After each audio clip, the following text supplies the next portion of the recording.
Bonjour et bienvenue dans cette nouvelle vidéo avec un format un peu spécial. Comme vous le voyez, à bras tendus en format vlog. On va prendre ce Škoda Enyaq et on va partir dans cette vidéo pour un voyage de plus de 1000 km avec. On va tester les performances du véhicule dans ici une mauvaise météo puisqu'il pleut, il fait assez froid, on a seulement 5 degrés. On va voir les performances du véhicule. Est-ce que le froid va impacter l'autonomie de ce Škoda Enyaq? Il est dans une version 80, donc avec la grosse batterie, donc il devrait nous permettre de faire d'avoir une très bonne autonomie, même sur autoroute. On va rouler à 130 au régulateur et on va voir comment est-ce que ces conditions elles vont affecter le voyage.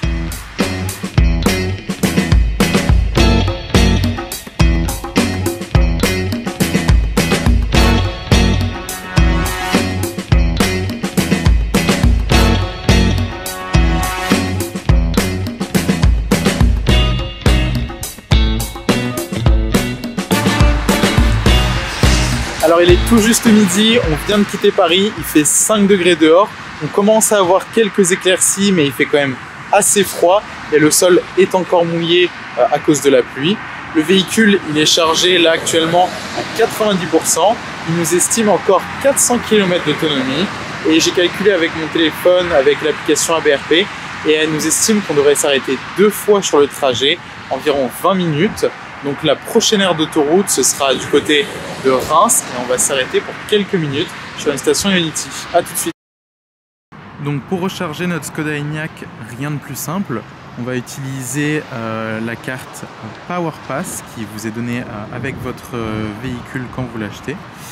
Alors, on va ouvrir la trappe de recharge. Donc vous voyez ici, il y a le type 2 et le CCS. Donc on va venir prendre le câble CCS de la borne Ionity. Alors là, c'est un peu lourd, je vais faire ça à deux mains. Hop, c'est bien inséré. Et ici, on va commencer.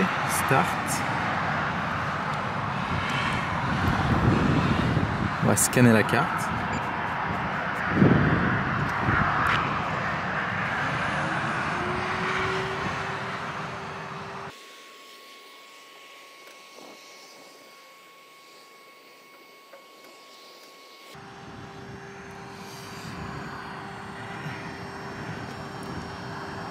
Et voilà, la borne nous affiche qu'il reste 55% de batterie dans le véhicule.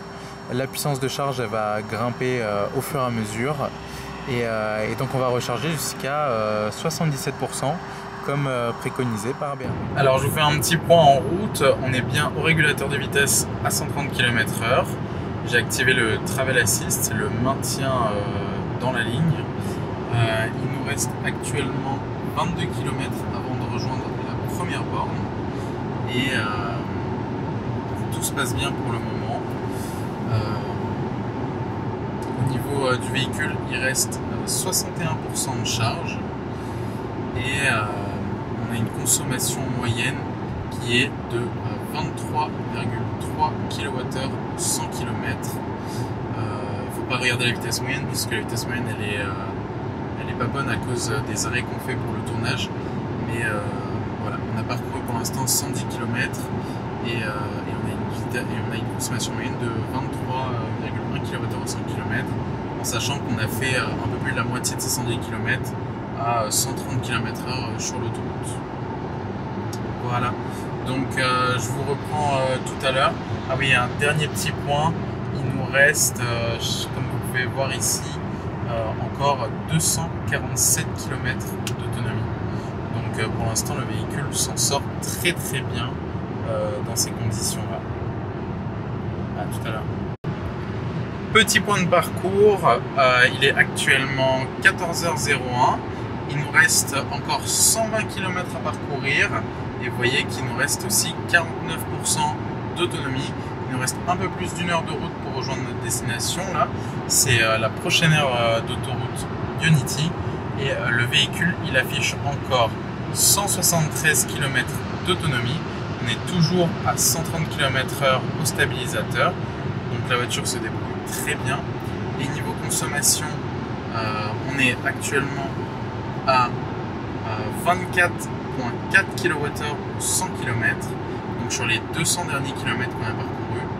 Et donc voilà. Donc je vous refais un petit point quand on arrive à l'ère de Unity et on voit où on en est. Alors nouveau petit point, il reste 53 km d'autonomie dans la voiture. Il fait toujours 3 degrés, il fait très froid dehors. Et là, quelque chose d'inattendu s'est passé. La voiture a ajouté un nouveau point de charge sur l'itinéraire, mais cette fois-ci plus loin que la station Unity, donc impossible à atteindre, alors qu'il y a la station Unity qui est beaucoup plus proche. Donc ça, c'est un peu bizarre. Du coup, on va continuer de ne pas suivre les recommandations du GPS et continuer vers la station Unity sans prendre les détours vers une autre station que je ne connais pas. Prochainement, prenez à droite vers Brielle. Qui est indiqué par le GPS. A few moments later. Et nous sommes finalement arrivés à notre borne Unity avec 22 km d'autonomie et seulement 7% de batterie. La température extérieure est de 4 degrés. On va aller voir les statistiques du véhicule. On est sur une consommation moyenne pour l'instant de 24,8 kWh au 100 km. Et ça, c'est dû principalement au fait qu'on était sur un trajet autoroutier 130 km/h et que la température extérieure est très basse, 4 degrés. À noter que j'ai peu utilisé le chauffage de temps à autre. J'ai surtout utilisé les sièges chauffants et le volant chauffant. Et ça m'a permis de rester au chaud sans avoir à trop utiliser le chauffage. Ce qui fait peut-être qu'on a une consommation qui n'est pas très élevée.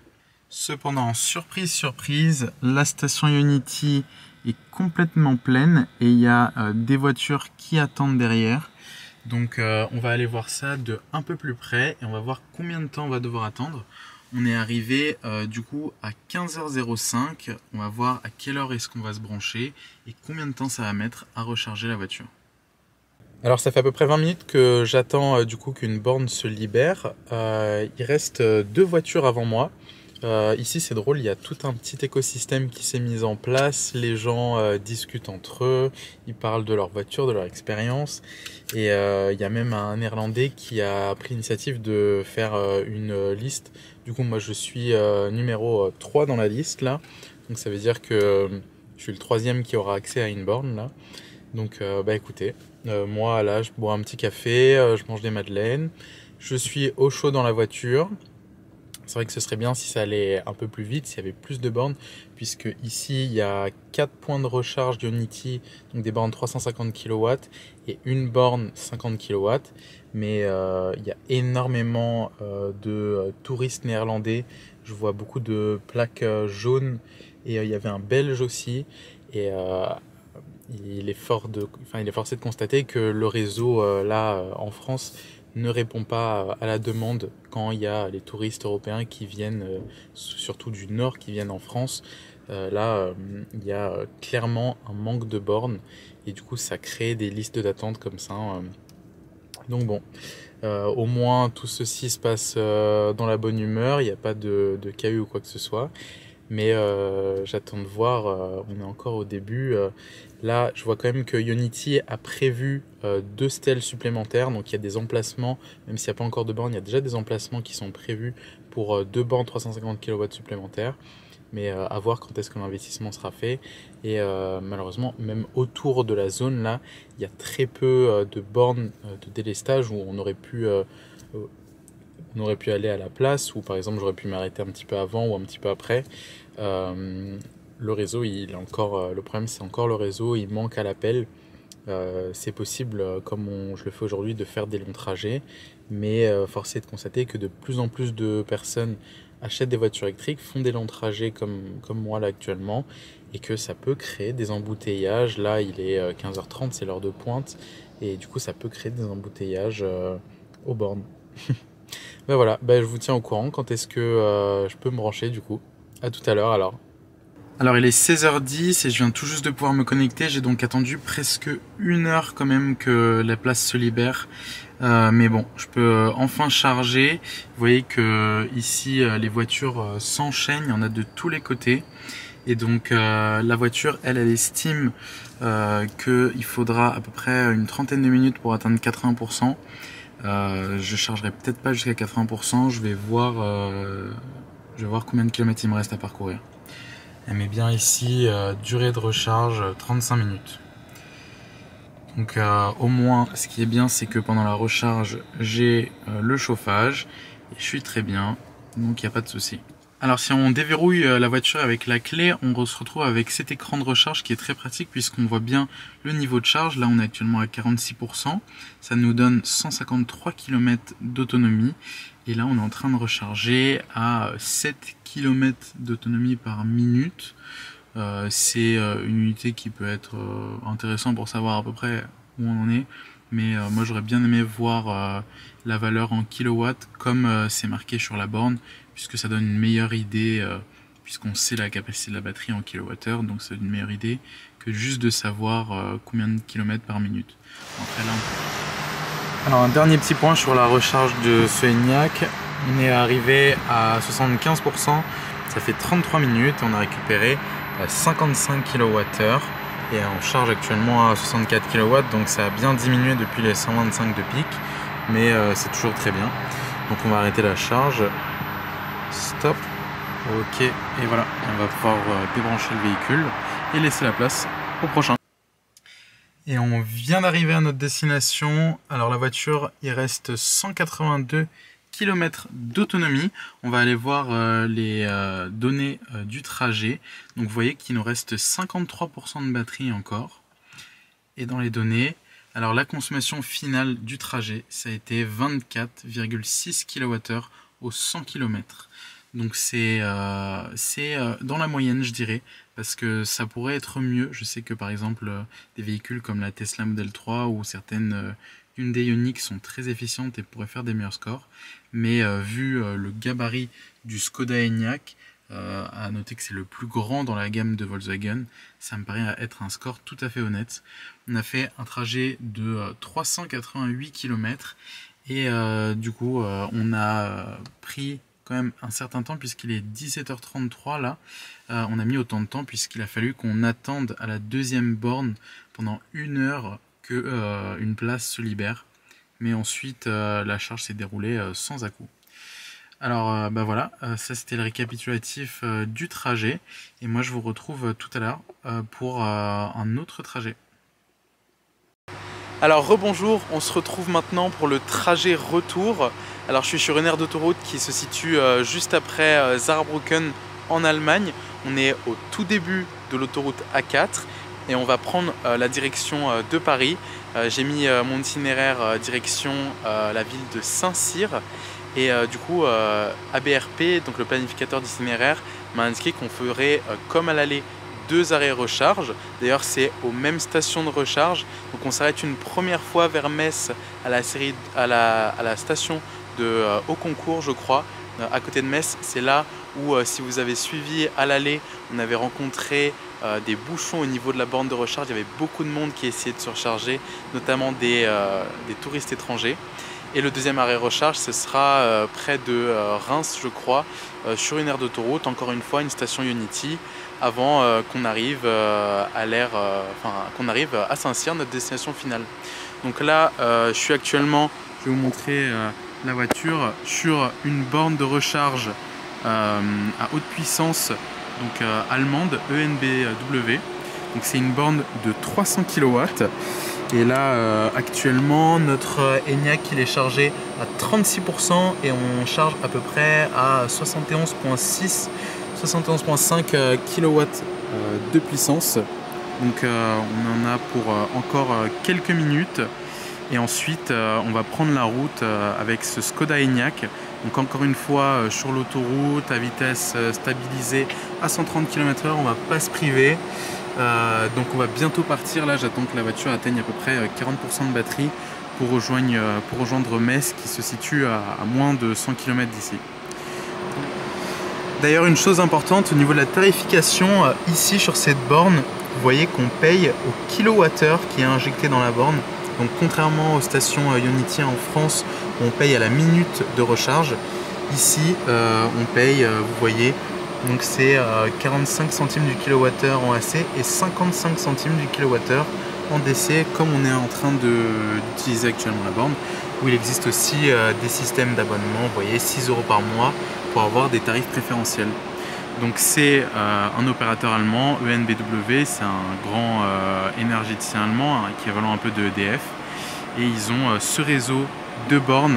Vous voyez que sur station de recharge, il y a 2 bornes, une borne 50 kW ici et une borne 300 kW ici, donc qui nous permet de recharger actuellement notre Skoda Enyaq et qui est la première étape de notre trajet vers Paris, 100 km d'ici. Donc je vous fais une update tout à l'heure, à tout de suite. Donc petit point dans la voiture, j'utilise l'application ABRP pour planifier mon itinéraire. Donc vous voyez qu'on est déjà arrivé ici, là on est le petit point bleu là. Donc notre trajet au total, il était prévu de faire 4h38 pour 424 km, dont 50 minutes de recharge, donc il y aura 2 arrêts recharge. On est au premier arrêt recharge là. Donc nous sommes à la station Ionity de Haut-Concours. Vous voyez que le planificateur prévoyait qu'on arrive avec 16% de batterie. On est arrivé avec 16% de batterie, donc encore une fois c'est très fiable, on peut s'y fier. Et notre prochaine destination, c'est donc la station Ionity de Gueux, qui se situe à 188 km. Le planificateur nous estime qu'on doit se charger jusqu'à 77% de batterie, vous voyez c'est marqué ici, pour pouvoir l'atteindre avec 10% de batterie. Et ensuite, on arrivera à notre destination finale. Petit point, il est 19h16, la voiture est chargée à 78%, donc comme c'était préconisé par le planificateur d'itinéraire. On va remettre à zéro Attendez, annuler, longue durée. Non, on va remettre à zéro. Bah voilà.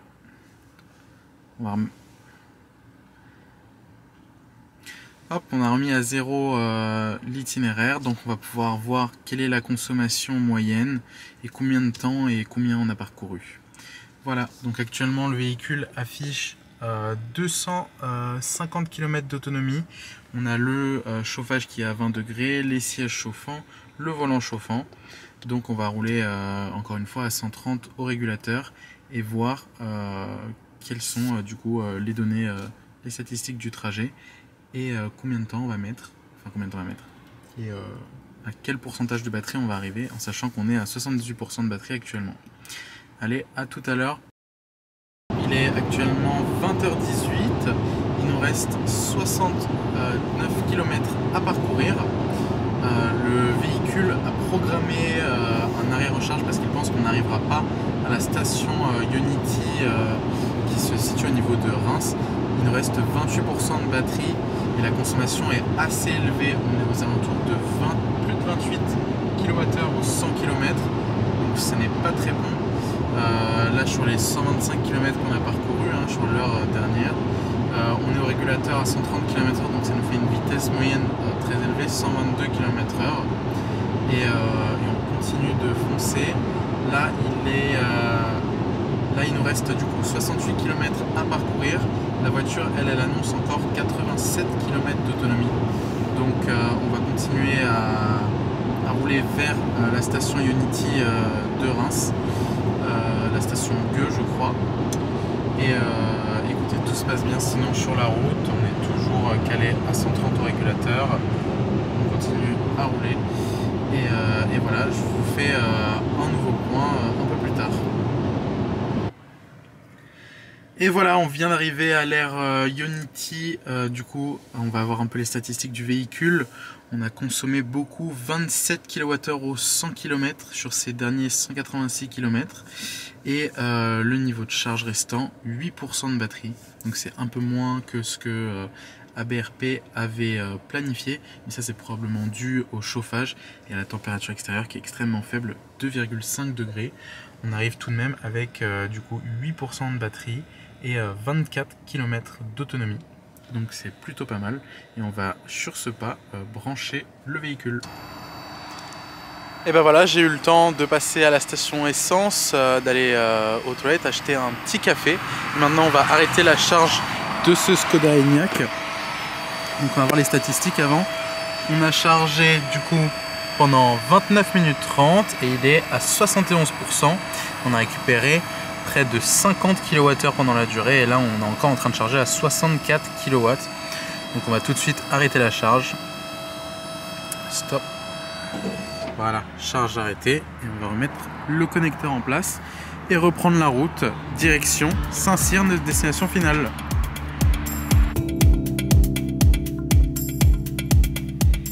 Et oui, on arrive déjà à la fin de notre essai du Skoda Enyaq. On est le lendemain, on est arrivé très tard à Paris, donc on a déjà rendu le véhicule. Alors, qu'est-ce qu'on a retenu de ce Skoda Enyaq? Eh bien d'abord, pour qui ce véhicule s'adresse-t-il? Eh bien, ce Skoda Enyaq il s'adresse avant tout à des familles nombreuses. Il s'agit d'un SUV avec une grande capacité, on a beaucoup d'espace dans l'habitacle, on a aussi un grand coffre, je le rappelle, 585 litres, donc ce sera un véhicule parfait pour la famille. Est-ce que ce véhicule se différencie par son design? Pas vraiment. Il a quand même des lignes qui sont très classiques. On retrouve une fausse calandre à l'avant. Donc si vous cherchez un véhicule qui est plus démarquant, il faudra peut-être aller chercher du côté de la concurrence ou par exemple un Volkswagen ID.4 qui lui apporte vraiment une révolution au niveau du design. Mais si vous cherchez un design qui est un petit peu plus rincé, un petit peu plus sportif, alors dans ce cas il faudra aller chercher la version Sportline du Skoda Enyaq qui remplace les finitions chromées par des finitions noires, donc un design qui est un petit peu plus prononcé, un petit peu plus sportif. Alors le dernier point dont on va parler, c'est évidemment le prix de ce Skoda Enyaq.